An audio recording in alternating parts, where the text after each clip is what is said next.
How to change password on FastJobs SG account. In order to change your password on FastJobs SG account, it's relatively quite simple to do so. You go ahead and then launch the FastJobs SG app, and this is the interface you'll see. Tap the profile icon from the bottom right of the screen. Once you've done that, you can just tap on the gear icon located at the top right hand side of the screen. Once you've done that, under settings and privacy, you'll find the option that says change password, so you can tap on the change password button. Then you can go ahead and enter your current password, and you can enter a new password, confirm the new password, and tap the save button to save the changes.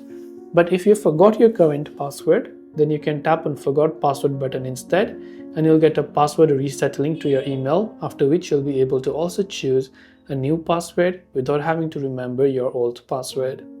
This way you can go ahead and then change your password on FastJobs SG.